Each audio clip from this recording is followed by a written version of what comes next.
Então, queridos amigos, que o Mestre Jesus nos envolva na sua paz e na sua bondade. Todo o Evangelho de Jesus, conforme ele mesmo disse, que toda a lei e os profetas se resumiam em amar a Deus sobre todas as coisas e ao próximo como a si mesmo. Naturalmente, o seu Evangelho também tipifica esse mesmo ensinamento fundamental de amar a Deus antes de tudo e ao próximo como a si mesmo. Significa que nós devemos valorizar a vida de maneira incondicional, reconhecendo-a como suprema e de um valor indiscutível. E também, pelo fato de reconhecermos a vida como algo de valor inabalável, reconhecemos no nosso próximo e em nós mesmos esse ensaio pleno de vida. Portanto, devemos amar a figura da vida que está no próximo e em nós. Porém, trazendo esse conceito para a atualidade, qual seria o elemento essencial de recuperação desse amor? Já que somos criaturas em trânsito no nosso aprendizado constante, já que somos aprendizes ao longo da eternidade, hoje, qual seria a sublimação potencial desse amor que nós, aprendizes, já poderíamos entregar como finalidade precípua, fundamental, na relação uns com os outros e conosco? O Evangelho de Jesus nos aponta isso de uma forma indireta, mas ele nos mostra que o elemento essencial de sublimação do amor que está contido em nós é a compaixão.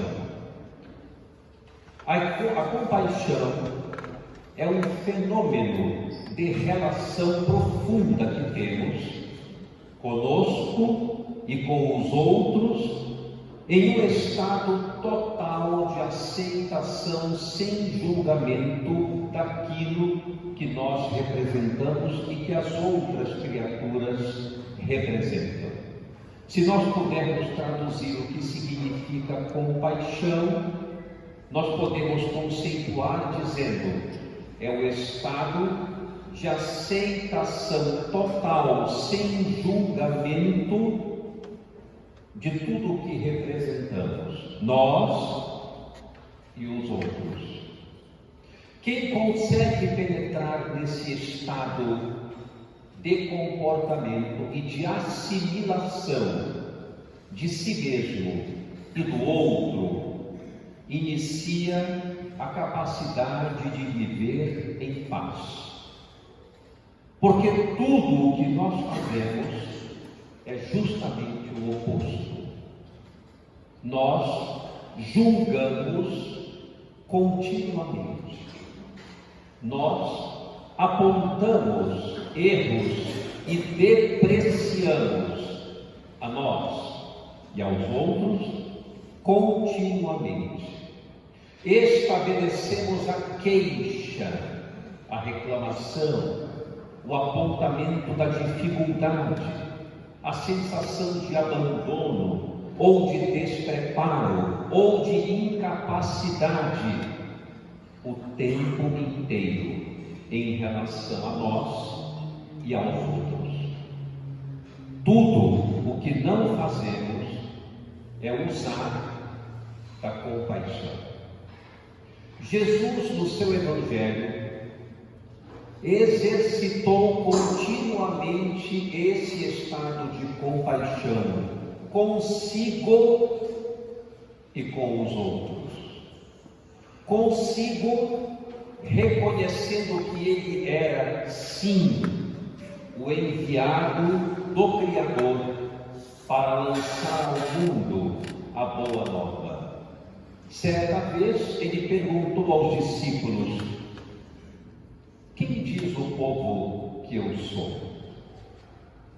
E vários se aproximaram para responder, dizendo: bem, alguns dizem que tu és Zacarias, o profeta, outros dizem que tu és Jeremias, e alguns dizem que és mesmo Elias que voltou. Ele se dirige para Simão em um olhar muito profundo e diz: e tu, Simão, quem dizes que eu sou? E a resposta é clara: tu és o Filho do Deus vivo, aquele que realmente foi enviado como o Messias. E Jesus então reforça aquilo que Simão afirma, dizendo: bem-aventurado tu és, porque me reconheceste tal qual eu sou. Ou seja, ele não se depreciava, ele não se diminuía, ele reconhecia o seu próprio valor como ser humano, ele tinha compaixão consigo. E nós fazemos o mesmo? Geralmente não. Temos o hábito de nos diminuir, nos depreciar, nos criticar perante as pessoas. Temos o hábito de não reconhecer o nosso potencial, o nosso valor, nas mínimas coisas do cotidiano. Da mesma maneira, acontece de nós para os outros. Olhamos para as pessoas e não temos compaixão. Há uma atitude firme de crítica contumaz, de reduzir o outro a um estado depreciativo cruel que nós o colocamos.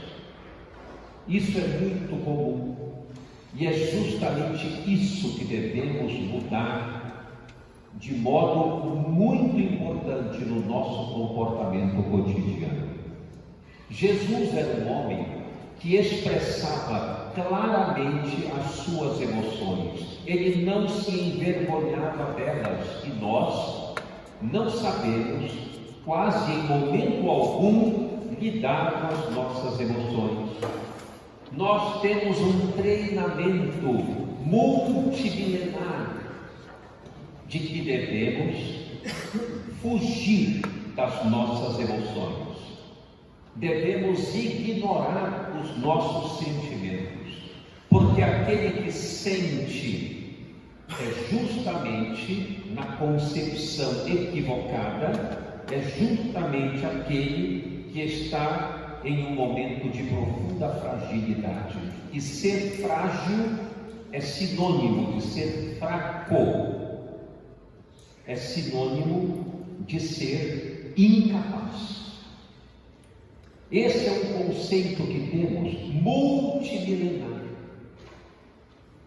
Reparem algumas frases comuns que até hoje nós escutamos. Por exemplo, homem não chora. Onde isso está escrito? Onde está escrito que o sexo masculino não deve chorar? Jesus, diante do túmulo de Lázaro, lá está escrito: Jesus chorou. Ora, se ele era o ser mais perfeito que veio ao mundo para nos ensinar a boa notícia, chorou, porque que nós imperfeitos não podemos? Onde está escrito que homem não chora? É um conceito multimilenar, machista e bastante improdutivo, porque aquele que ignora seus sentimentos sofre muito mais. A psicologia já provou de longa data que quando nós não travamos contato direto com aquilo que nos faz sofrer, quando não somos compassivos, dóceis com os nossos sentimentos, não nos envergonhando deles, mais eles se avolumam e perturbam a nossa vida, paralisando a marcha que devemos empreender. Quando temos contato direto com os nossos sentimentos, sem nos envergonhar deles, chorando, sentindo tristeza, sentindo raiva, sentindo mágoa, seja qual for o sentimento, quando nós o admitimos e repartimos a nossa dor, tudo se modifica.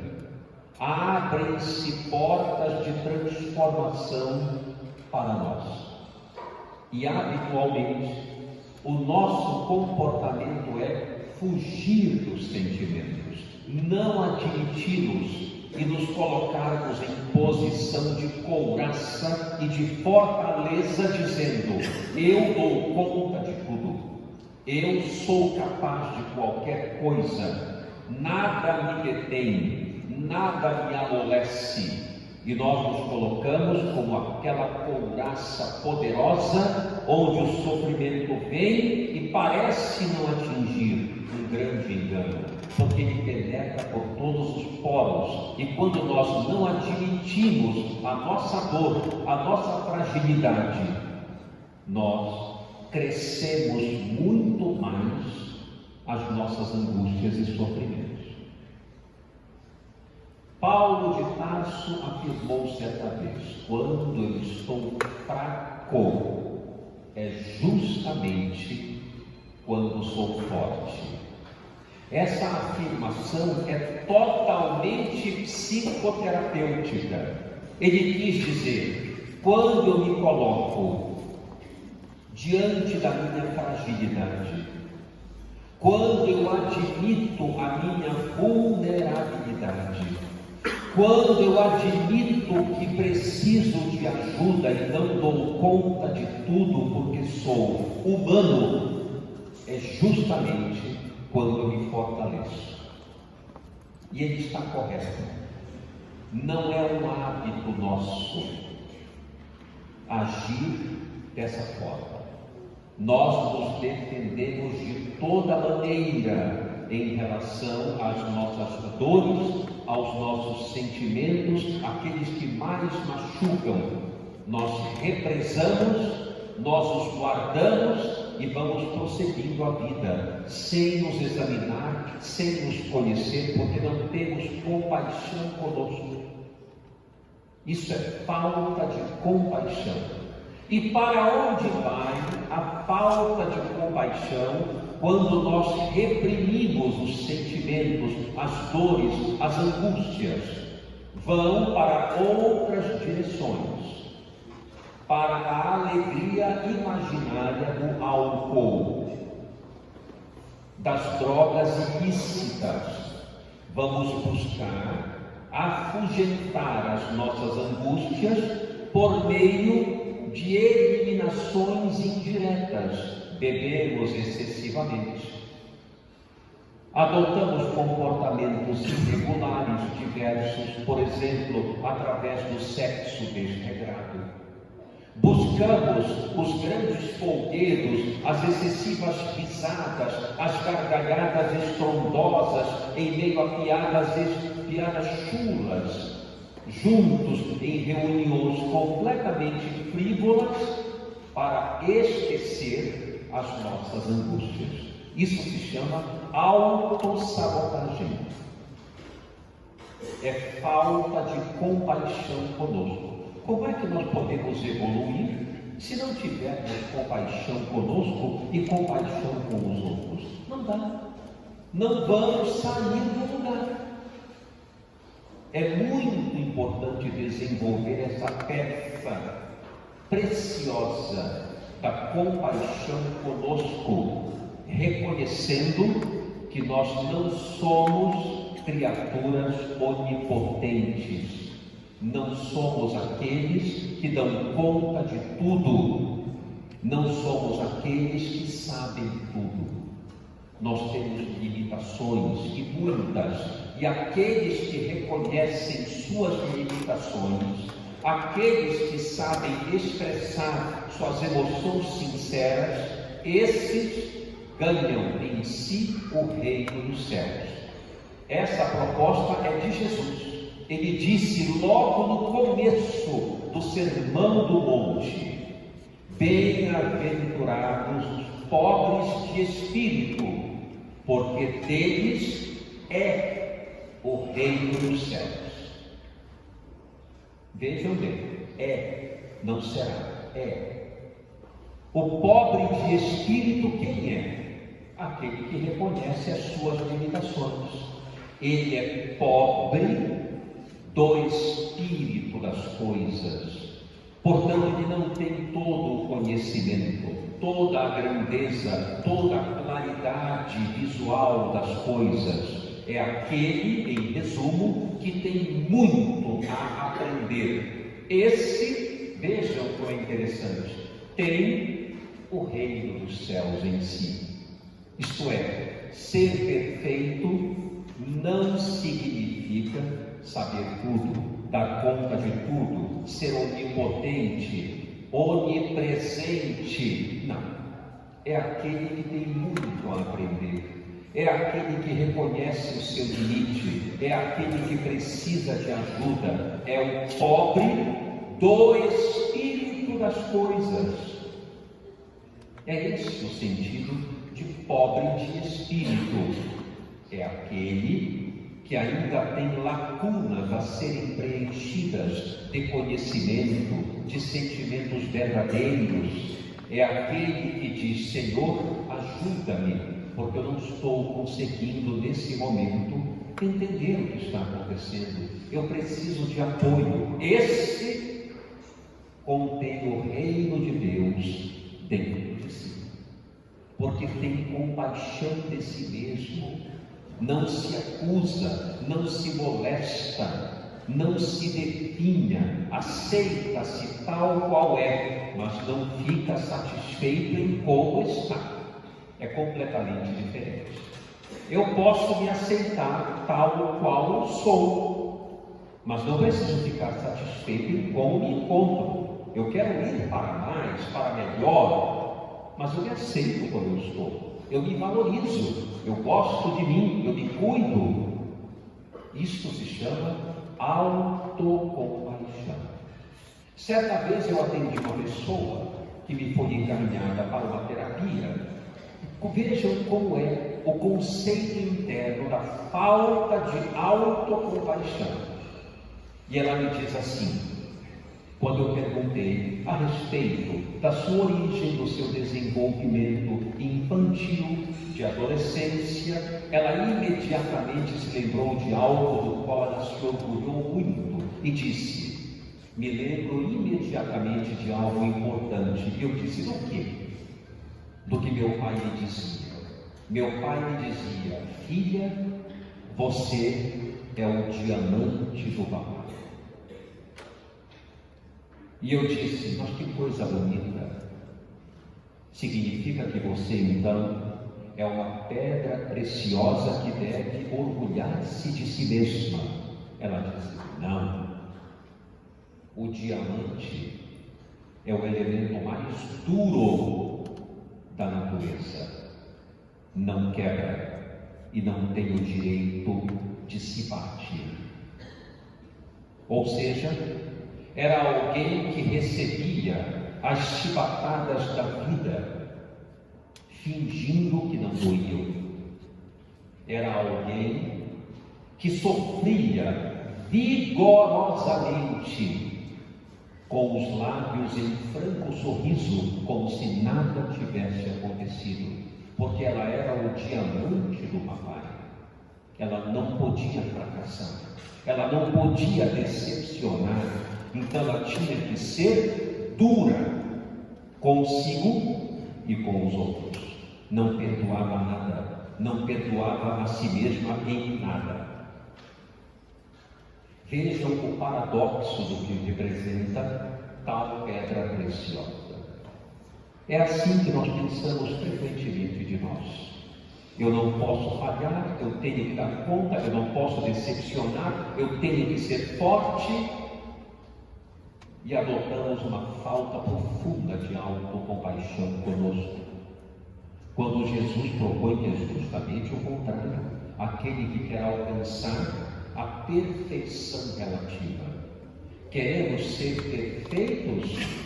Sejamos autênticos conosco, aceitando-nos, desculpando-nos e desculpando os demais. Jesus, diante de Simão que o negou 3 vezes, teve profunda compaixão dele. Diante de Pilatos, teve uma profunda compaixão. Diante da mulher adúltera, teve uma profunda compaixão. Quando ficou somente ele e a mulher adúltera, e todos haviam ido embora, ele perguntou para ela: mulher, onde estão os teus acusadores? Eles te condenaram? Ela disse: não, Senhor. Então, nem eu te condeno. Vai e não peques mais. Era uma mulher que havia sido flagrada em adultério, o que honestamente, no cômputo da história, eu ponho muito em xeque esse adultério, né? Porque as circunstâncias, não vamos analisar aqui porque o tempo urge, mas as circunstâncias eram bem diferentes. O horário era muito estranho e a cilada era para Jesus, não para a mulher. Provavelmente foi alguém intimidada a mentir, provavelmente, mas fala, digamos que ela tenha sido flagrada em adultério. Jesus se depara só com essa mulher e pergunta: onde estão os teus acusadores? Essa pergunta é fenomenal, porque provavelmente não foi relacionada aos apedrejadores. Não deve ter sido esse o sentido. A pergunta foi: como estás te sentindo neste momento? De que forma estás pensando a teu respeito? Estás te acusando nesse momento de forma dolorosa? Estás te sentindo alguém completamente destruída e fracassada? Onde estão os teus acusadores internos? Eles estão te condenando, porque ele não queria que ela saísse daqui como alguém miserável, como alguém deprimida e como alguém fracassada. Ele queria que ela saísse daqui como alguém renovada. Olha a compaixão para o outro. Então lhe pergunta: onde estão os teus acusadores? Perguntando a respeito de sentimentos e de pensamentos destrutivos que ela pudesse conduzir com ela, fracassando adiante. Naquele momento ela caiu em si e olhou para dentro de si própria e começou a receber o influxo de bondade daquele homem, que foi o único que a compreendeu. Olhou para dentro de si e instalou o começo da própria renovação, dizendo: é verdade, eu sou um ser humano, eu posso ter me equivocado, mas as variáveis foram inúmeras que me levaram a isso. Não quer dizer que eu tenha que repetir, porque vou me punir, porque vou me destruir. Eu sou gente, eu posso me recompor e retomar o meu caminho a fim de orgulhar-me de mim mesma. Ele tem razão. Imediatamente ela disse: não, Senhor, ninguém está me condenando. Ele disse: então, nem eu te condeno, vai e não peques mais. Propõe então uma virada total no comportamento ético daquela mulher, onde naquele instante ela assume o compromisso de valor, ela se aceita integralmente, valoriza-se apesar do equívoco e transforma-se, saindo para não cometer mais aquele engano, aprendendo uma profunda lição de alto valor. O nome disso é compaixão. É o que fazemos conosco. quando nos equivocamos, quando ofendemos alguém, quando soltamos uma palavra imprópria, quando fazemos alguma coisa que depois percebemos magoou pessoas. O que é que nós fazemos conosco? Entramos em depressão, entramos em menos-valia, ficamos nos punindo, ou nós dizemos, não, um momento, eu sou gente, eu me equivoquei, mas eu estou reconhecendo e posso retomar o meu caminho com essa missão, não retomando mais aquele equívoco, aquele erro, e sai adiante, próspero e convicto de que é capaz de viver melhor que aquela fase. Isto é autocompaixão, não é piedade, não é pena, é compaixão. E assim devemos ter dos demais, porque eles estão na mesma linha de execução que nós.